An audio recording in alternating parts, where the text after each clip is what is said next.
further.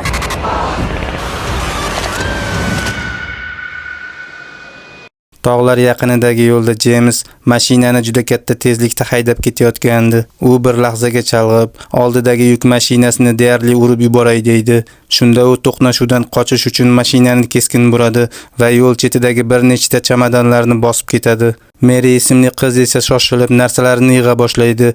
Bu paytda James unga yordam berishga urinadi, ammo ular narsalarni yig'ib ulgurmasidan Maryning avtobusi ketib qoladi.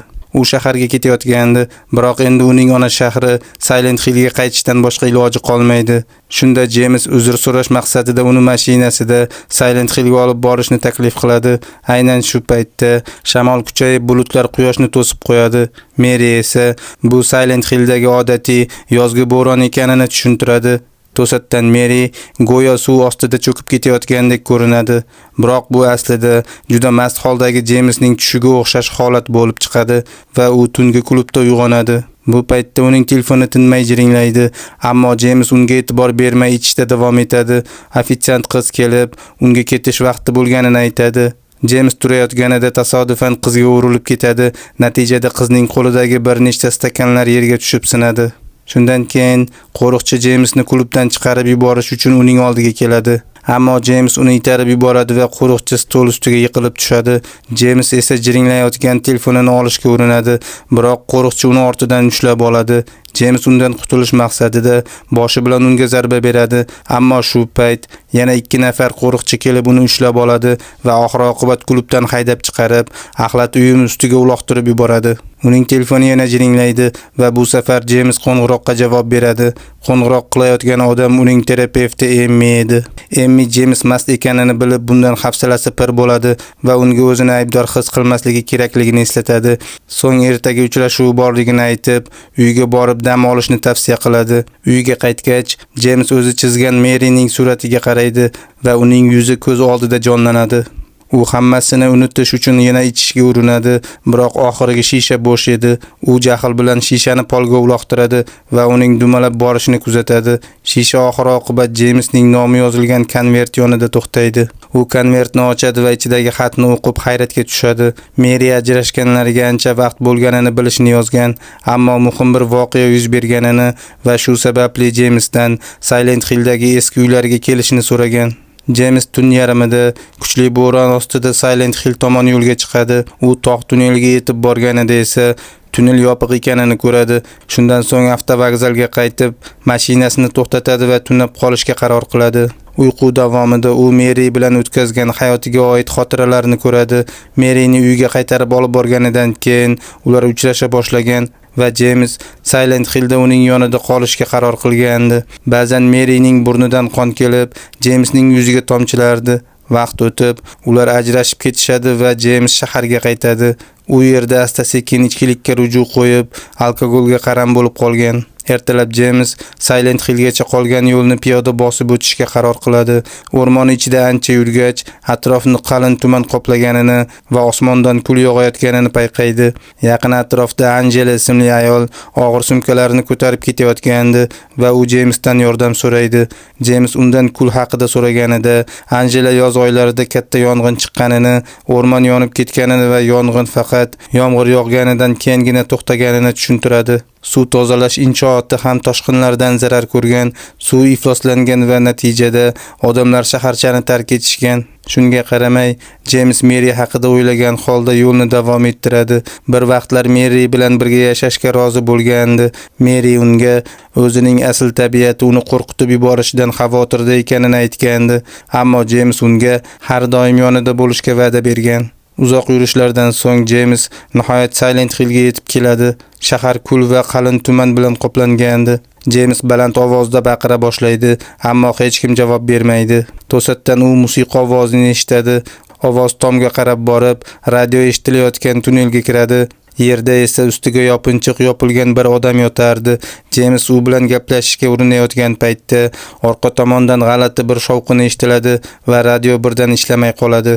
Aynan shu paytda yopinchiq ostidan bir daydi odam sakrab chiqadi va Jamesga ular qaytib kelishyapti deb aytadi. Ammo kimlar qaytayotganini tushuntirishdan bosh tortadi. Shundan so'ng James tunneldan yugurib chiqib ketadi. Oradan ko'p o'tmay Jemsga Emmi qo'ng'iroq qiladi, biroq u Emmining tanbehlarini e'tiborsiz qoldiradi. Chunki yaqin atrofdagi tungi klub eshigi ustida yonib turgan belgini ko'rib qoladi. Bu orada daydi odam tunnelning kirish qismida paydo bo'lgan qo'lsiz maxluqni ko'radi. James tungi klubga kirgach, Mary uni bir vaqtlar shu yerga olib kelib, do'stlari bilan tanishtirganini eslaydi. Shahardagi deyarli barcha odamlar Maryni tanishardi, chunki uning otasi bu shaharchani qurib, odamlarga hayotda maqsad bergan. To'satdan James daydi odamning qichqirig'ini eshitadi va ortiga yugurib boradi, ammo u yerga yetib kelganida daydi odamning jasadi yerda parchalanib yotganini ko'radi. Shu payt radio g'ichirlashga o'xshagan shovqin chiqarishni boshlaydi. James dahshat bilan u tomonga yaqinlashayotgan ling figura maxluqini ko'radi. Maxluq ko'krak qafasini ochib, ichidan kislota purkay boshlaydi. James tezda chetga sakrab qochadi va yaqinidagi bir asbobni unga otib yiqitishga muvaffaq bo'ladi. Shundan keyin maxluq sudralib borib, mikroavtobus ostiga kiradi va kanalizatsiya tomon g'oyib bo'ladi. Oradan biroz vaqt o'tgach, radio favqulodda ogohlantirishni uzata boshlaydi. Unda barcha aholidan shaharchani tark etish so'raladi. Keyin esa butun shahar bo'ylab dahshatli sirena ovozi yangraydi. Ko'chalarda bir nechta qo'lsiz maxluqlar paydo bo'ladi. Yer va binolarni esa tobora quyuqlashib borayotgan zulmat qoplay boshlaydi. Bu paytda James radioni qo'liga olib yuguradi. U yo'lda uchragan ling figuralardan va ularning kislota purkash hujumlaridan qochib jon saqlaydi. Ancha yugurganidan keyin James qoqilib yiqiladi. Shu zahoti atrofdagi barcha kalamushlar har tomonga qochib ketadi. U dahshat ichida panjara orasidan chiqib kelayotgan g'alati hasharotlarni ko'radi. Ular creeperslar deb ataladigan ulkan suvaraklarga o'xshash maxluqlar edi. Ular bir kalamushga tashlanib, uni uylariga sudrab olib ketishadi. Ulardan biri James tomon ham yaqinlashadi. James esa uni darhol yerga urib ezib tashlaydi. Birdan yuzlab creeperlar paydo bo'lib, Jamesning ortidan quva boshlaydi. U yana yugurishga majbur bo'ladi. Tasodifiy bir tor ko'chada u creeperlarning ling figuralaridan biriga hujum qilib, uni yengayotganini ko'radi. Biroq James yana yiqilib tushadi va qo'lidagi asbobni tushirib yuboradi. Uni qaytarib olishning iloji bo'lmaydi. Chunki creeperlar darhol uning ustidan o'rmalab o'tib ketishadi. Nihoyat u bir to'siq panjaraga duch keladi va undagi teshikdan o'tib narigi tomonga chiqishga muvaffaq bo'ladi. Creeperlar panjaraga tirmashib chiqishadi, ammo faqat uning qochib ketayotganini kuzatib qolishadi. Shundan keyin James ko'p qavatli uyga kiradi va eshikni yog'och taxtalar bilan berkitib qo'yadi. Ko'p o'tmay u yerga ham creeperlar yetib kelib, deraza oynalariga tirmashadi, ammo ichkariga kira olmay faqat unga tikilib turishadi. James atrofga qarab turganida birdan uning ortida qonga belangan bir ayol paydo bo'ladi. U ortiga o'girilishi bilan ayol g'oyib bo'ladi. James telefonining chirog'ini zinapoyaga qaratadi va yuqoriga chiqib ketayotgan noma'lum bir soyani ko'radi. U bu Mary bo'lishi mumkin deb o'ylab, ular bu binoga ko'chib kelgan kunlarni eslaydi. James zinadan yuqoriga ko'tarilib keyingi qavatga chiqadi, ammo undan yuqoriga olib boruvchi zinapoya temir darvoza bilan to'sib qo'yilgandi. Shundan so'ng u xonadonlardan biriga kiradi va ichkarida yorug'lik taratayotgan televizorni ko'radi. Televizor yonidagi qutida 2017-yilning turli oylariga tegishli deb yozilgan ko'plab video kasetalar bor edi. James televizorga yaqinlashishi bilan vahimali manzara ko'z oldida jonlanadi. Qonga belangan qo'llar bir jasadga tegayotgandi. Shu zahoti u tez cho'kib qoladi. Quloqlarini teshib yuboradigan o'tkir shovqin tufayli uning boshi qattiq og'riy boshlaydi. Vahimali tasvirlari esa davom etaveradi. James boshidagi og'riq juda kuchayotganini aytish uchun Emmiga qo'ng'iroq qiladi. Emmi uning qayerdaligini bilmoqchi bo'ladi, ammo James faqat manzilga tobora yaqinlashayotganini aytadi. Shu payt telefonning quvvati tugab, qo'ng'iroq uzilib qoladi. Shundan keyin James balkonga chiqib, boshiga tushayotgan yomg'ir tomchilarini his qiladi. Uning tepasidagi xonadon balkonida esa bir qoramtir suyli tik turganini ko'radi. Bu orada Emmi qayta Jamesga qo'ng'iroq qilishga urinadi, biroq foydasi bo'lmaydi. Keyin u sirli bir qo'ng'iroq qilib, bemor belgilangan tartib-qoidani buzganini va uni tekshirish kerakligini aytadi. James yuqoridagi xonadonga yetib borish uchun balkonlar orqali tirmashib chiqadi. Ichkariga kirgach esa ko'rgan narsasi aslida mannekeyn ustiga qo'ngan bir to'da kuya ekanini ko'radi. U mannekeynning ko'ylagiga qarab, Maryda ham shunga o'xshash ko'ylak bo'lganini eslaydi. Xonaning orqa tomonida bir yorug'lik ko'rinadi. James uning ortidan borib, juda qo'rqinchli ko'rinishdagi bir ibodat burchagiga duch keladi. U yerda plastik bosh ichiga joylashib olgan yana ko'plab kuyalar bor edi. Bu manzara unda yana bir xavotirni uyg'otadi. Bir kuni do'kondan qaytayotganida James Maryni qorong'ulik ichida gotik uslubdagi g'alati odamlar davrasida ko'rgandi. Ular Maryga sevgi insonning fikrini buzib qo'yishi mumkinligini va diqqatini yo'qotmasligi kerakligini aytishayotgandi. James ularni kuzatayotganini payqashlari bilan darhol pardalarni ochib yuborishadi va go'yo hech narsa bo'lmagandek unga juda samimiy munosabatda bo'lishadi. Keyin esa uydan chiqib ketishadi. James bu g'alati odamlarning uylariga ogohlantirmasdan kelaverishdan bezovta bo'ladi, ammo Mary ularni himoya qilib, otasi vafot etganidan keyin ular uning yagona oilasi ekanini aytgan. James uni quchoqlab uzr so'raydi, biroq ibodat burchagi va uning ichidagi boshni ko'rib yana bezovta bo'ladi. Shunda Mary darhol ibodat burchagini eshiklarini yopib, bu haqida o'ylamasligini so'raydi va uni o'pib, fikrini boshqa tomonga buradi. Hozirgi vaqtga qaytamiz. James Brookhaven Hospital nomli shifoxonaning tibbiy hisobotini topadi. Hujjatda o'tkir astma xuruji haqida yozilgan bo'lib, unda Maryning ismi ham qayd etilgan. Aynan shu paytda u kimningdir yo'talayotganini eshitadi va ovoz kelayotgan tomonga boradi. Hammomga kirgach, u kasal ahvoldagi Eddini unitaz oldida qusayotganini ko'radi.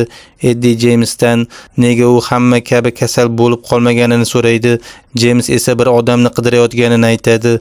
Bu gap Eddining kulgusini keltiradi va keyin sodir bo'lgan dahshatli voqealarni tushuntiradi. Uning aytishicha, juda katta bir falokat yuz bergan, o'rmon yong'inlari boshlangan, suv zaharlangan va odamlar asta-sekin aqldan ozishni boshlagan. Ko'chalarda odamlar qon kechishidan halok bo'lishgan, shundan keyingina turli mahluqlar paydo bo'la boshlagan. Eddie qo'lidagi chirib borayotgan yarani ko'rsatib, Jamesning omadi kelganini aytadi. To'satdan uzoqda chaqaloq yig'isi eshitiladi. Ikki erkak ovoz manbasini topish uchun yo'lga tushadi. Burchakdan burilishlari bilan yo'lakni temir panjaralar bosib qo'yganini ko'rishadi. Panjaraning narigi tomonida esa Laura yashirinib olishga urinayotgandi. Eddie Laurani tashlab ketish kerak deb hisoblaydi, ammo James panjaralar orasidan qo'l cho'zib, qizni ular bilan birga ketishga ko'ndirishga urinadi. Laura uning qo'lidan ushlamoqchi bo'lganida radio birdan qattiq g'ijirlab ketadi va yo'lakning narigi chetidan dahshatli bir tovush eshitiladi. Eddie darhol bu yerdan ketish kerakligini aytadi. Jamesning boshi ham qattiq og'riyotgandi, ammo u qizni tashlab ketishni istamaydi. Tovush tobora yaqinlashar ekan, Eddie Lauraga yana yashirinib olishini baqirib aytadi. Keyin Jamesni tepib yuboradi va o'zi qochib ketadi. James boshini ko'tarib qaraganida tovushning manbai ulkan qilich ko'targan piramida boshli odam ekanini ko'radi. Piramida boshli mahluq panjaralar orasidan qo'lini uzatib, Jamesni ushlashga urinadi. James esa darhol qochishga tushadi. Piramida boshli panjaralarni sindirish uchun ularga boshi bilan zarba bera boshlagan paytda James maneken ko'rinishdagi bir mahluqqa duch keladi. Mahluq unga qarash uchun o'girilganida birdan boshi tanasidan uzilib tushadi va polda dumalab ketadi. Uning ko'zlari Jamesga tikilib turar ekan, tanasi asta-sekin ulkan o'rgamchakka o'xshash shaklga kiradi. James yana yuguradi. Maneken o'rgamchak esa boshini qayta joyiga qo'yadi va og'zidan turli hasharotlar chiqara boshlaydi. Yana bir eshikni yorib o'tib, James xonadonlardan biriga kiradi, ammo barcha derazalar berkitib tashlangan. U maneken o'rgamchakning yaqinlashayotganini eshitadi. Shu sababli shkaf ichiga yashirinib, devordagi yoriq orqali mahluqni kuzata boshlaydi. O'rgamchak xonadonni titkalayotgan paytda piramida boshli ham devorni yorib ichkariga kiradi. O'rgamchak darhol unga tashlanadi, ammo piramida boshli uni osongina stol ustiga uloqtirib yuboradi va ulkan qilichi bilan oyoqlariga zarba bera boshlaydi. Keyin esa mahluqni ayovsiz kaltaklaydi. James qichqirib yubormaslik uchun og'zini qo'li bilan yopib oladi. Shundan keyin piramida boshli shkaf eshigini ochadi va Jamesga juda yaqin kelib tikiladi. James dubulg'a ichida oddiy insonning ko'zlarini ko'radi. Birdan shahar bo'ylab yangrayotgan sirena ovozi yana eshitiladi. Piramida boshli ham, James ham boshlarini changallab og'riqdan baqira boshlaydi. Bir necha soatdan keyin James shkaf ichida yolg'iz uyg'onadi. Tashqariga chiqqach, u atrofdagi hamma narsa odatiy holga qaytganini ko'radi. Yaqin atrofda Angela ham pol ustida yotgandi. Angela unga meni qutqara olmaysan deydi. James tushuntirish talab qilib unga yaqinlashadi, biroq Angela qo'lidagi pichoq bilan uni yaqinlashtirmaydi. Oradan ko'p o'tmay Angela yig'lab yuboradi va holdan toyib yiqiladi. James binodan chiqib, devor ustida o'tirgan Laurani ko'radi. Laura undan pastga sakrashidan oldin uni tutib olishini so'raydi. Qizning qo'lida qo'g'irchog'i bor edi. U bu qo'g'irchoqni Mary berganini aytadi. James undan tafsilotlarini so'ramoqchi bo'ladi, ammo Laura nimanidir ko'rib qoladi va birdan yugurib ketadi. James uning ortidan quvib, tuman orasida paydo bo'lgan noma'lum bir odamni payqamay qoladi. Bog'ga yetib kelgach Laura labirint ichiga kirib ketadi. James ham uning ortidan kiradi, ammo ko'p o'tmay yo'ldan adashib qoladi. Shu payt uning ortida Mariya paydo bo'ladi va undan nima qilmoqchi ekanini so'raydi. Mariya unga yordam berishga qaror qiladi, chunki u bir necha haftadan beri uchratgan birinchi sog'lom va oddiy odam James edi. Bundan tashqari birga harakat qilish xavfsizroq. Ikkovlari labirintdan chiqib ketishga muvaffaq bo'lishadi, ammo ko'chaga chiqqan zahoti radio yana g'ichirlaydi. Yaqin atrofda bir lin figura paydo bo'ladi. James va Mariya mashina ortiga yashirinib olishadi. Mariya qo'rqqanidan Jamesning qo'lidan mahkam ushlab turadi. Mahluq yerga ozgina kislota purkab, sekin uzoqlashib ketadi. U ketgach ikkovlari yashiringan joydan chiqishadi. Shu payt James bir binoni ko'rib qoladi va bu bino unda yana bir eski xotirani uyg'otadi. Bir kuni James shahar bo'ylab yurib borayotganda Maryning o'sha g'alati do'stlari uni sudrab olib ketayotganini ko'radi. U ularning ortidan tor ko'chaga kiradi va u yerda afishalar bilan yopib tashlangan panjaraga duch keladi. James qog'ozlarni yulib tashlaydi va panjarani itarib o'tadi, biroq narigi tomonda yana bir panjara borligini ko'radi. Shu payt yer ostidan tutun chiqayotganini payqab qoladi. U atrofdagi axlatlarni surib tashlab, g'alati belgilar tushirilgan yashirin lyukni topadi. Tugmani bosib lyukni ochadi va zinadan pastga tushadi. Pastda esa uzun tunnellar bo'lib, u yerda o'sha g'alati odamlarning qandaydir marosim qo'shiqlarini aytayotganini eshitadi. Hozirgi vaqtga qaytamiz. Mariya Jamesni shifoxonaga olib boradi. U yerda James bemorlar haqida hujjatlar topadi. Mary esa tibbiy qaydlar yozilgan bir nechta audio yozuvlarni topadi. Yozuvda shifokorlarning ovozi eshitiladi. U ayrim alomatlarni tasvirlab, buning sababini noma'lum bir modda ta'siriga bog'laydi. Audio yozuv oxirida shifokor Marydan ismini aytishini so'raydi. Mariya Jamesga bir vaqtlar Maryning otasiga sig'ingan sirli diniy guruh haqida mishmishlar bo'lganini aytadi. Ular Maryning otasi vafot etganidan keyin ham unga sig'inishda davom etishgan. Keyingi yozuvda shifokor Mary yillar davomida qandaydir ichimlik yoki damlama ichganini aytadi. Maryning o'zi esa bu ichimlik uni go'yo to'liq va mukammal his qildirganini tan olgandi. Bu gaplar Jamesga tunnellarda ko'rgan dahshatli manzarani eslatadi. O'sha paytda odamlar qora libosda bo'lib, niqob taqqan Maryga shishadagi suyuqlikni ichirishayotgandi. Keyin ular Maryni yerga yotqizib, uning tanasidan ajralib chiqayotgan suyuqlikni icha boshlashgan. Bularning hammasini kimdir video kamera orqali tasvirga olgan. Demak, ular avval ko'rgan tasmalarda aynan shu marosimlar yozilgandi. Shu payt yana kuchli bosh og'rig'i Jamesni xotiralaridan chiqarib yuboradi. Aynan o'sha vaqtda shahar bo'ylab yana sirena ovozi eshitila boshlaydi. Jamesning qo'li polga tekkani zahoti qorong'ulik xona bo'ylab tarqala boshlaydi va atrofdagi hamma narsa chirigan, vayron bo'lgan ko'rinishga kiradi. Mariya Jamesni xonadan sudrab olib chiqadi, ammo ular oldinga yura olmaydi, chunki binoning yarmi vayron bo'lib, olov ichida qolgan. Mariya nogironlar aravachasidan temir oyoqni oladi. Keyin ikkalasi boshqa yo'lak bo'ylab yurib, chiqish yo'lini qidira boshlaydi. Ular ko'plab mahluqlar to'la xonalar yonidan yugurib o'tishadi va oxiri Bubblehead Nurse deb ataladigan g'alati hamshiralar bilan to'la xonaga kirib qolishadi. Bu hamshiralarning barchasi qo'llarida turli asboblarni ushlab, qimirlamay turgandek ko'rinardi. Birdan hamshiralardan biri zambilga urishni boshlaydi. Bu ovoz boshqalarini ham uyg'otadi. Shundan so'ng barcha hamshira mahluqlar Mariya va Jamesning ortidan quva boshlaydi. Ikkalasi eng yaqin eshikdan o'tib, bor kuchlar bilan yugurishadi. Nihoyat ular liftga yetib kelishadi, ammo tugmalarni bosish hech qanday natija bermaydi. Shunda James jang qilishga qaror qiladi va temir tayoq bilan hamshira mahluqlarni boshlariga zarba berib, ularni birin-ketin yiqita boshlaydi. Hamshiralardan biri baribir lift ichiga kirishga muvaffaq bo'ladi va Merini pichoqlaydi. Shundan keyin James uni itarib tashqariga chiqarib yuboradi. So'ng lift tugmalarini yana bosadi va bu safar lift eshiklari yopiladi. Eshiklar yopilayotganida hamshira maxluqlardan ayrimlarining qo'llari qisilib qoladi. Lift yuqoriga ko'tarila boshlaganida James Mariyaning yarasidan juda ko'p qon ketayotganini payqaydi, biroq lift yo'lda tiqilib qoladi. James temir tayoq yordamida eshikni qayta ochishga majbur bo'ladi. U Mariyani ko'tarib olib xonalardan biriga kiradi va uning yarasini bog'lash uchun bint topadi. Mariya Jamesni unga qarashidan kelib chiqib, o'zini Meriga juda o'xshashligini aytadi. Bu gap Jamesni noqulay ahvolga soladi. U Mariyaga shu yerda kutib turishni aytib, keyingi qavatni tekshirish uchun ketadi. Zinapoyaning yuqori qismida James qulflangan eshikka duch keladi. Eshikni ochishga urinayotganida birdan Laura uning ortida paydo bo'ladi va qo'g'irchog'ini ko'rsatadi. Endi qo'g'irchoq juda dahshatli ko'rinishga ega bo'lib, xuddi haqiqiy chaqaloqdek yig'lay boshlaydi. Laura Jamesni Merini tashlab ketganlikda ayblaydi. Bu gap Jamesni xotirasini uyg'otadi. U Merini uyda yolg'iz qoldirib ketayotgan vaqtini eslaydi. So'ng Laura unga Merini juda kech bo'lmasidan topishi kerakligini aytadi va yugurib ketadi.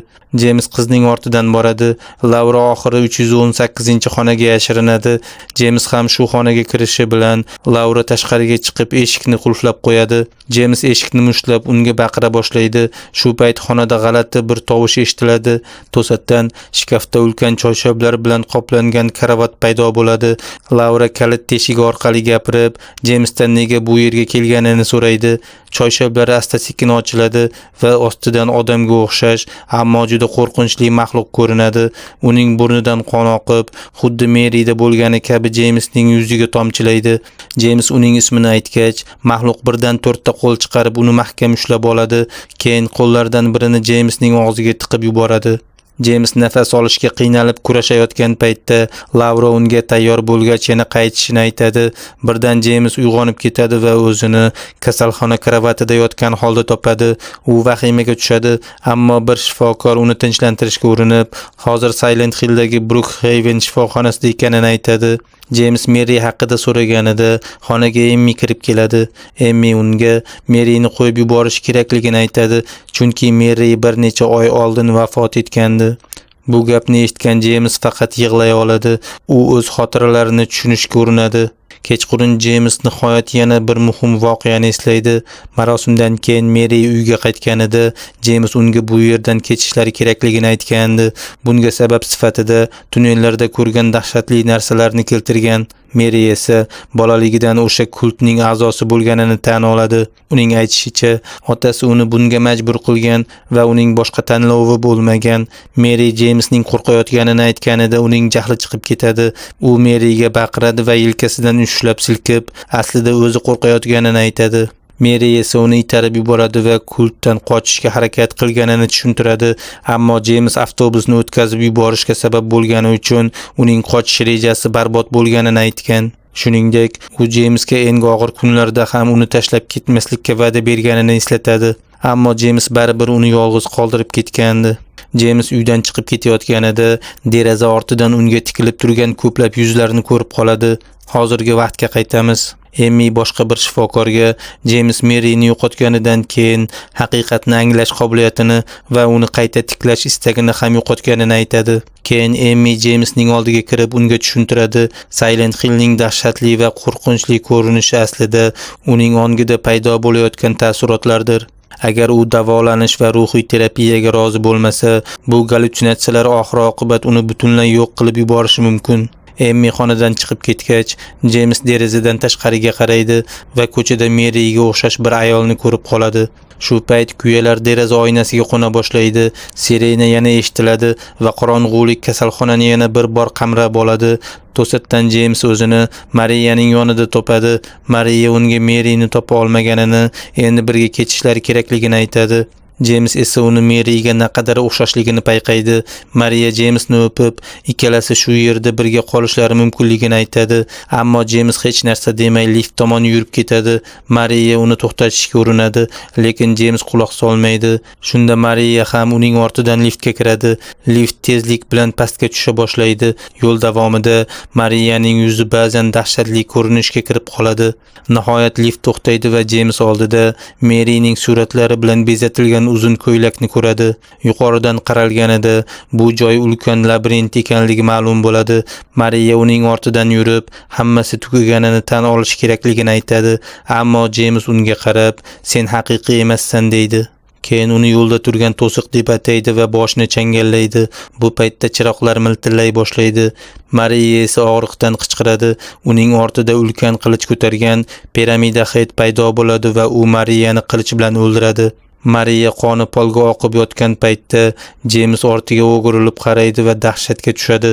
Piramida Xetning dubulg'asi ostida o'zining yuzini ko'radi. Keyin yana bir xotira jonlanadi. Unda mast holatidagi James o'z rasmlaridan norozi bo'lib, o'z portreti ustiga piramida shaklini chizayotgandi. Ma'lum bo'lishicha, piramida boshli maxluq Jamesning aybdorlik hissining timsoli edi. Xotiradagi xona birdan o'zgarib ketadi va Jamesni barcha rasmlari bilan suvga uloqtiradi. Keyingi lahzada James o'zini qirg'oqda topadi. Yaqin atrofda yonayotgan bino bor edi. U ichkariga kiradi va Laurani ko'radi. Laura mebellar ortiga yashirinib yugurib yurardi. Nihoyat u yashiringan joydan chiqqanida bir lahzaga uning yuzi Maryning yuziga aylanadi. Laura Jamesdan haqiqatni eslashini so'raydi. Shunda yana bir xotira paydo bo'ladi. Unda James Maryning qabri ustiga gullar qo'yayotgandi. Maryning to'liq ismi Maria Angela Laura Carney bo'lib chiqadi. Bu esa Angela, Laura va Maria aslida Jamesning tasavvurida yaratilgan obrazlar ekanini anglatardi. Ularning har biri Mary shaxsiyatining turli tomonlarini ifodalardi. James olov ichidagi yo'lak bo'ylab yugurib boradi va bir xonaga kiradi. U yerda Angelani topadi. Angela ruhiy tushkunlikka tushgan. Shu bilan birga ikki dahshatli qo'l uning oyoqlaridan ushlab qochib ketishiga yo'l qo'ymayotgandi. Bu qo'llar Maryni bolaligidan boshlab otasi tomonidan ko'rgan barcha zo'ravonliklarining ramzi edi. James unga yordam bermoqchi bo'ladi, ammo qo'llar Angelani karavot ichiga tortib ketadi. James ham uning ortidan hosil bo'lgan teshikka qulab tushadi. Karavot esa ulkan maxluqqa aylangan bo'lib, u Maryning otasiga o'xshardi va Angelani changalida ushlab turardi. James Angelani boshini ehtiyotkorlik bilan quchib undan uzr so'raydi. Shu zahoti Angela alangaga o'raladi va yorilib ketadi. Qonga belangan qoldiqlarga bir muddat tikilib turgach, James xonani tark etadi. Yo'lak oxirida esa Maryni ko'radi. U Maryning ortidan zinapoyalarga ko'tarilib, oxir-oqibat tomga chiqadi.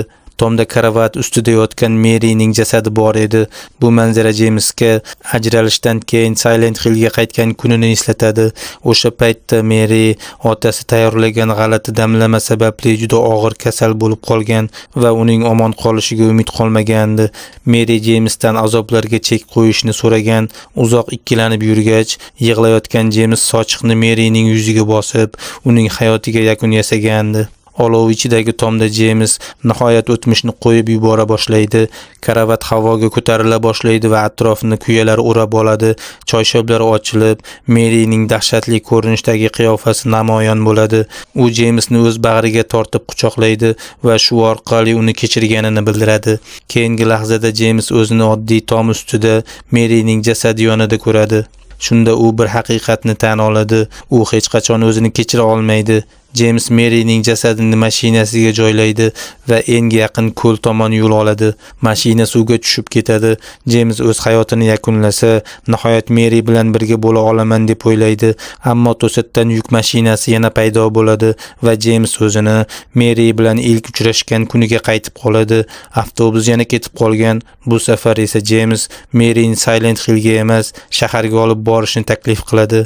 Shunday qilib, Silent Hill deb nomlangan 3 ta filmning oxirisi ham nihoyasiga yetadi.